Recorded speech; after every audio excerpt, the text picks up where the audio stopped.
Hi guys. आज हम लोग प्रेसिडेंट की जो हम पावर्स पढ़ रहे थे आगे कंटिन्यू करेंगे।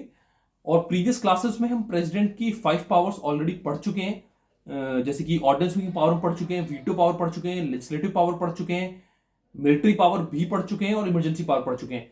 आज हम लेक्चर को आगे बढ़ाएंगे और जुडिशियल पावर से हम लोग स्टार्ट करेंगे।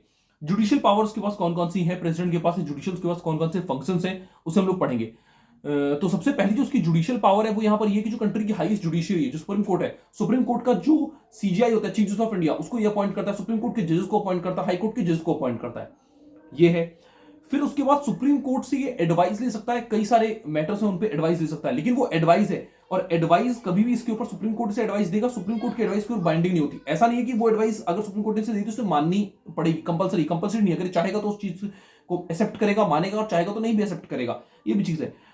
और एक इसके पास ये पावर है कि अगर आप यूनियन लॉ के तहत कोई ऑफेंस करते हो, या मिलिट्री की जो कोर्ट है, कोर्ट मार्शल्स हैं, उन्होंने आपको कोई पनिशमेंट दी है, या अगर आपको डेथ सेंटेंस मिली है, मौत की सजा मिली है, तो उन सभी सेंटेंसेस को ये पार्डन कर सकता है, रिप्राइव, रिस्पाइट कर सकता है, रिमिशन कर सकता है, और इन सभी पनिशमेंट्स को सस्पेंड कर सकता है।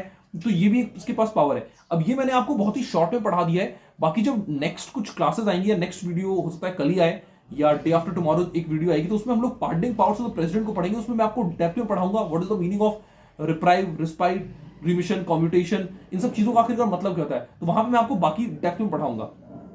ये इसकी पावर है। लेकिन आपको अभी बस यहां के लिए जुडिशियल पावर्स में बस इतना जान लेना है कि जो मिलिट्री कोर्ट्स है उनको हम कोर्ट मार्शल्स बोलते हैं। अगर वो आपको कोई पनिशमेंट देते हैं, या फिर आपको डेथ सेंटेंस मिली है, मौत की सजा आपको मिली है, या फिर यूनियन लॉ ने कोई तोड़ा है, या उसके तहत कोई भी ऑफेंस किया है, और उसके तहत आपको कोई पनिशमेंट मिली, तो उन सभी पनिशमेंट्स को पार्डन कर सकता है। पार्डन का मतलब मैं आपको वहीं पर बताऊंगा। अभी आप वैसे समझ लो कि आपको उन सभी पनिशमेंट से एक तरह से छुट्टी दिला सकता है, आपको आजाद कर सकता है उस सेंटेंस वगैरह से, उस पनिशमेंट वगैरह से। ठीक है, उस पनिशमेंट को रोक सकता है, उस पनिशमेंट को खत्म कर सकता है। तो वो चीजें हैं, ये इसके पास पावर है। बाकी डेप्थ में जो मैं आपको पार्टिंग पावर्स पढ़ाऊंगा तो मैं आपको वहां पे पढ़ा दूंगा। फिर उसके पास डिप्लोमेटिक पावर्स भी होती है। डिप्लोमेटिक पावर सबसे बड़ी ये है कि जो भारत के राजदूत हैं, जो भारत के एम्बेसडर्स हैं, जो भारत के हाई कमिश्नर्स हैं, उनको जब भेजता है फॉरेन कंट्री में, सेंड करता है, तो प्रेसिडेंट ही उनको सेंड करता है। मान लो किसी को यूके भेज दिया, किसी को यूएस भेज दिया, और जब यूएस, यूके वगैरह से उनके एम्बेसडर्स, उनके हाई कमिश्नर्स आते हैं, उनको रिसीव करता है। ओके। और कई सारे इंटरनेशनल फोरम्स होते हैं, ऑर्गेनाइजेशंस, कई इवेंट्स इंटरनेशनल लेवल पे ऑर्गेनाइज करती है इंटरनेशनल ऑर्गेनाइजेशंस। तो वहां पे इंडिया को रिप्रेजेंट करने के लिए हमारा राष्ट्रपति जाता है, हमारा प्रेसिडेंट जाता है। और इंटरनेशनल जितनी भी ट्रिटीज होती हैं, जो इंटरनेशनल ऑर्गेनाइजेशंस की ट्रिटीज हैं, या किसी भी ऑर्गेनाइजेशन की, किसी एसोसिएशन या किसी कंट्री के साथ हम लोग कोई ट्रिटी साइन कर रहे हैं, कोई एग्रीमेंट हम नेगोशिएट कर रहे हैं, तो इसी के नाम पे नेगोशिएट होता है। जबकि खुद ये नेगोशिएट नहीं करता, लेकिन इसके नाम पे वो नेगोशिएशन हो रही होती है। ये खुद साइन नहीं करता, लेकिन इसी के बिहाफ में वो साइन होता है। लास्ट में पार्लियामेंट की अप्रूवल भी जरूरत पड़ती है, लेकिन वो सब चीजें इसी के नाम पर की जाती हैं। ओके। ये हो गया। देन मैं जल्दी जल्दी इसलिए पढ़ा रहा हूं क्योंकि ये पावर्स बहुत छोटी छोटी हैं। Then financial powers.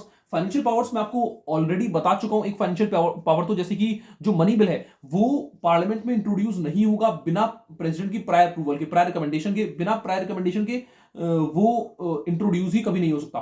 कहां पर? पार्लियामेंट में। ये मैं आपको ऑलरेडी बता चुका हूं।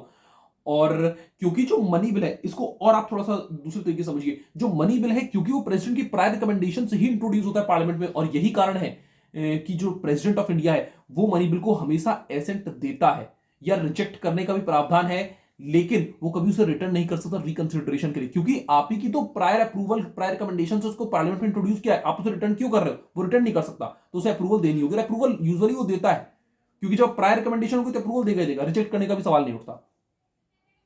ओके। तो ये मनी बिल है, ये मैं आपको बता चुका हूं। फिर हर 5वें साल जो प्रेसिडेंट है उसे फाइनेंस कमीशन बनाना होता है। फाइनेंस कमीशन का काम क्या होता है? फाइनेंस कमीशन का काम क्या होता है? हम डेप्थ में फाइनेंस कमीशन पढ़ेंगे। मेंबर्स उसके चेयरपर्सन कौन होते हैं, हम डेप्थ में वहां पर पढ़ेंगे। लेकिन अभी आप समझ लो फाइनेंस कमीशन का मेन काम ये होता है, कई सारे उसके काम है, लेकिन उसमें से एक काम जो मेन है उसका ये होता है कि वो रिकमेंडेशन ये देता है कि आखिरकार जो भी डिस्ट्रीब्यूशन होगा रेवेन्यूज का सेंट्रल गवर्नमेंट स्टेट गवर्नमेंट के बीच में, वो कैसे होगा, क्या पैटर्न होगा डिस्ट्रीब्यूशन का, वो बताता है। तो उस डिस्ट्रीब्यूशन के पैटर्न जिससे पता चल सके गवर्नमेंट को, तो उसके लिए फाइनेंस कमीशन हर 5th ईयर में ये बनाता है। ओके। तो ये इसके पास एक फाइनेंशियल पावर है। देन कई बार ऐसा होता है कि जो पार्लियामेंट है वो सेशन में नहीं है, और ऐसी कोई अनफोर्सिन इवेंट आ गया, अनएक्सपेक्टेड इवेंट आ गया, एक ऐसी इमरजेंसी आ गई कि अचानक से एक बड़ा अमाउंट खर्च करना पड़ेगा। अब क्योंकि कॉन्सोलिडेटेड फंड ऑफ इंडिया से एक भी रुपए नहीं बाहर निकल सकता जब तक कि पार्लियामेंट की अप्रूवल नहीं होगी। ये चीज समझो आप, कॉन्सोलिडेटेड फंड ऑफ इंडिया किसका रुपए, हम लोग का रुपए, टैक्स पेयर्स का रुपए उसके अंदर सारा का सारा। तो हमारे जो रिप्रेजेंटेटिव्स हैं वो पार्लियामेंट में बैठे हैं, जब तक उनकी अप्रूवल नहीं होगी, टैक्स पेयर्स का मनी अगर आपको लेना है तो टैक्स पेयर्स के जो रिप्रेजेंटेटिव्स हैं, जो बैठे हुए हैं पार्लियामेंट के अंदर, उनकी अप्रूवल जब तक नहीं होगी, जब तक आप उस रुपए को खर्च नहीं कर सकते, यू कैन नॉट आपका यूज दैट मनी। तो अब लेकिन इमरजेंसी है, अब हमें रुपए चाहिए, अब हम क्या करें, क्योंकि पार्लियामेंट की अप्रूवल पॉसिबल नहीं, क्योंकि पार्लियामेंट सेशन में नहीं है, तो अब क्या करें, तो president contingency fund of India से उस रुपए को खर्च करता है, और जब कंटिजेंसी फंड ऑफ इंडिया को वापस से हम रिफिल करेंगे कॉन्सोलिडेटेड फंड ऑफ इंडिया से, तो वहां पर फिर पार्लियामेंट्री अप्रूवल की जरूरत आ जाती है। तो वो एक उसके पास फाइनेंशियल पावर है। एंड देन कोई भी जो डिमांड फॉर ग्रांट है वो भी आप पार्लियामेंट में इंट्रोड्यूस नहीं कर सकते बिना इसकी प्रायर रिकमेंडेशन के। और ये फाइनेंशियल पावर्स हैं। और एक ये भी है, ही और she causes to be laid before the parliament the annual financial statement. पहले बात तो समझो कि एनुअल फाइनेंशियल स्टेटमेंट क्या है। बजट, जो हम लोग बजट बोलते हैं वो बजट नहीं लिखा हुआ कॉन्स्टिट्यूशन के अंदर, कॉन्स्टिट्यूशन में लिखा है एनुअल फाइनेंशियल स्टेटमेंट। तो एनुअल फाइनेंशियल स्टेटमेंट पार्लियामेंट में जो आता है, हमें पता है कि फाइनेंस मिनिस्टर लेके आती है, लेकिन उसको पूरा मतलब कि कॉन्स्टिट्यूशन में ये लिखा है कि प्रेसिडेंट ही सारे इंतजाम करवाता है, उसे रखवा एक तरह से पेश करवाने के जितने भी हैं, तो वो उसके पास एक फाइनेंशियल पावर है। देन अब हम पढ़ेंगे एग्जीक्यूटिव पावर्स। एग्जीक्यूटिव पावर्स में सबसे पहले मैं आपको बता देना चाहता हूं कि जो प्रेसिडेंट ऑफ इंडिया वो अपॉइंट करता है किसको, अटॉर्नी जनरल ऑफ इंडिया को, उसकी रेम्यूनरेशन भी खुद फिक्स करता है, और जो अटॉर्नी जनरल ऑफ इंडिया है वो ऑफिस होल्ड करता है उसके प्लेजर तक। ये चीज आपको बहुत इंपॉर्टेंट है, the attorney general of India holds office during the pleasure of the president. इसका मतलब यहां पर ये कि प्रेसिडेंट जिस दिन चाहेगा उस दिन उसे रिमूव कर देगा। ओके, देन जो प्रेसिडेंट है वो अपॉइंट करता है कैग को, controller and auditor general of India को, यूपीएससी के मेंबर्स चेयरपर्सन को, फाइनेंस कमीशन के मेंबर्स चेयरपर्सन को, चीफ इलेक्शन कमिश्नर को, बाकी इलेक्शन कमिश्नर्स को, गवर्नर जो होते हैं स्टेट के, उनको, इन सबको वो अपॉइंट करता है। तो ये सब उसके एग्जीक्यूटिव पावर्स के अंदर है। देन जो प्रेसिडेंट है वो प्राइम मिनिस्टर से कोई भी इंफॉर्मेशन ले सकता है, यूनियन के अफेयर से रिलेटेड कोई अगर बिल पेंडिंग है उसको लेकर कुछ पूछ सकता है, किसी बिल को लेकर कुछ पूछ सकता है, यूनियन एडमिनिस्ट्रेशन से रिलेटेड कोई भी चीज से पूछ सकता है। ये भी उसकी एग्जीक्यूटिव पावर है। और कई बार क्या होता है कि किसी एक मैटर के ऊपर एक यूनियन मिनिस्टर ने कोई फैसला ले लिया, बाकी जो काउंसिल है उसने उस चीज को भी कंसीडर भी नहीं किया, सोचा नहीं है, तो ये प्राइम मिनिस्टर से बोल सकता है जो प्रेसिडेंट है कि आप इस मैटर को सारी की सारी काउंसिल के सामने रखें, कि सारा जो काउंसिल ऑफ मिनिस्टर है वो भी उसको ये चीज पता चले और वो भी कुछ अपना फैसला बना सके। तो एक ये भी उसके पास एक एग्जीक्यूटिव पावर होती है। देन बैकवर्ड क्लासेस की कंडीशन जो है टाइम टू टाइम पता कर चलती है, उसके लिए एक कमीशन को अपॉइंट कर सकता है कि बैकवर्ड क्लासेस की जो कंडीशन है उसके बारे में इन्वेस्टिगेट करके हमें बताइए। इंटर स्टेट काउंसिल को अपॉइंट करता है जो प्रेसिडेंट है, जिससे कि केंद्र सरकार, राज्य सरकार और डिफरेंट जो राज्य सरकार है उनके बीच में अच्छा कॉपरेशन बना रहे, वो कॉपरेशन कोऑर्डिनेशन बना रहा है, उसके लिए इंटर स्टेट काउंसिल को भी अपॉइंट कर सकता है। यूनियन टेरिटरीज को डायरेक्टली खुद एडमिनिस्टर करता है, कैसे, जो इसने एडमिनिस्ट्रेटर्स वहां पे बनाए हुए हैं, लगाए हुए हैं यूटीज के अंदर, लेफ्टिनेंट गवर्नर है, कहीं पर कुछ है, कहीं पर कुछ है, तो उन जो एडमिनिस्ट्रेटर्स हैं डायरेक्टली इसके द्वारा अपॉइंटेड है, और उनके माध्यम से यूटीज पूरी तरह से उनका एडमिनिस्ट्रेट करता है। प्रेसिडेंट किसी भी एरिया को शेड्यूल्ड एरिया डिक्लेयर कर सकता है, और शेड्यूल्ड एरियाज, ट्राइबल एरियाज के एडमिनिस्ट्रेशन में प्रेसिडेंट के पास काफी सारी पावर्स होती हैं। तो ये सब है कुछ जो इसकी एग्जीक्यूटिव पावर्स हैं। देन प्राइम मिनिस्टर को अपॉइंट प्रेसिडेंट ही करता है, और बाकी जो काउंसिल ऑफ मिनिस्टर होते हैं वो सब प्राइम मिनिस्टर की एड एडवाइस पे ये बाकी जितने भी होते हैं उनको अपॉइंट प्रेसिडेंट करता है। लेकिन अगर जो मिनिस्टर्स हैं वो प्राइम मिनिस्टर की कोई बात नहीं सुनते हैं, या कुछ भी ऐसा होता है, तो प्राइम मिनिस्टर उनसे रिजाइन करने के लिए बोल सकता है। लेकिन अगर वो रिजाइन भी नहीं करते तो प्राइम मिनिस्टर प्रेसिडेंट से कह के उनको रिमूव करवा देगा। इसीलिए लिखा है they hold office during his और प्लेजर। तो बाकी जो मिनिस्टर्स हैं वो उसके प्लेजर तक ही बस ऑफिस को होल्ड करते हैं। तो जो प्राइम मिनिस्टर है वो प्रेसिडेंट से कह के निकलवा सकता है। इनफैक्ट ये प्राइम मिनिस्टर को भी रिमूव कर सकता है अगर council of minister head by the prime minister के पास मेजोरिटी नहीं है लोकसभा के अंदर, उनके पास मेजोरिटी नहीं है, तो उन सभी को रिमूव कर सकता है। प्राइम मिनिस्टर को भी रिमूव कर देगा ये, अगर वो उनके पास मेजोरिटी नहीं है तो। ओके, देन जितने भी एग्जीक्यूटिव एक्शंस होते हैं, गवर्नमेंट ऑफ इंडिया जितनी भी एग्जीक्यूटिव काम करती है वो सब इसी के नाम पर करती है। हमें पता है कि एक्चुअली प्रेसिडेंट नहीं कुछ करता, वो council of minister head by the prime minister की एडवाइस पे सब कुछ काम कर रहा है, लेकिन जितने एग्जीक्यूटिव एक्शंस हैं वो इसी के नाम पर किए जाते हैं। ये रूल्स बना सकता है कि मेरे नाम पर अगर कोई भी ऑर्डर इशू होगा तो उसे किस तरह से ऑथेंटिकेट करना है, वो ऑर्डर कैसे इशू होगा।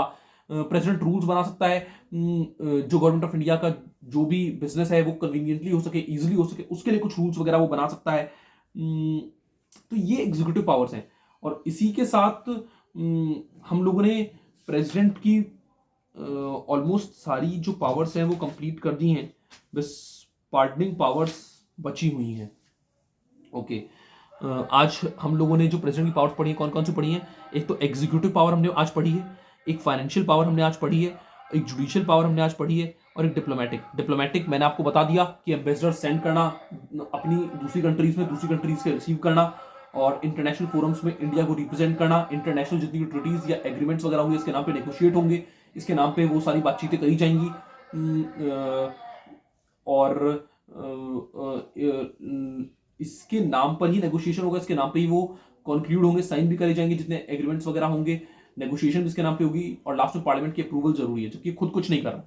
ओके, तो ये डिप्लोमेटिक पावर्स थी। मिलिट्री और इमरजेंसी हम पहले पढ़ चुके हैं, लेजिस्लेटिव हम लोग पहले पढ़ चुके हैं, और वीटो पावर्स हम लोग पहले पढ़ चुके हैं, प्रेसिडेंट की ऑर्डिनेंस विंग पावर हम लोग पहले पढ़ चुके हैं। डिप्लोमेटिक होगी। जुडिशियल पावर्स मैंने आपको बता दिया कि सुप्रीम कोर्ट जज, हाई कोर्ट जज, सीजीआई को अपॉइंट करना, एडवाइस लेना सुप्रीम कोर्ट से जो कि एडवाइस बाइंडिंग नहीं है। कुछ पार्डनिंग पावर्स हैं इसके पास, वो हम लोग डेप्थ में जो पार्डनिंग पावर्स पढ़ेंगे वहां पढ़ा दूंगा आपको।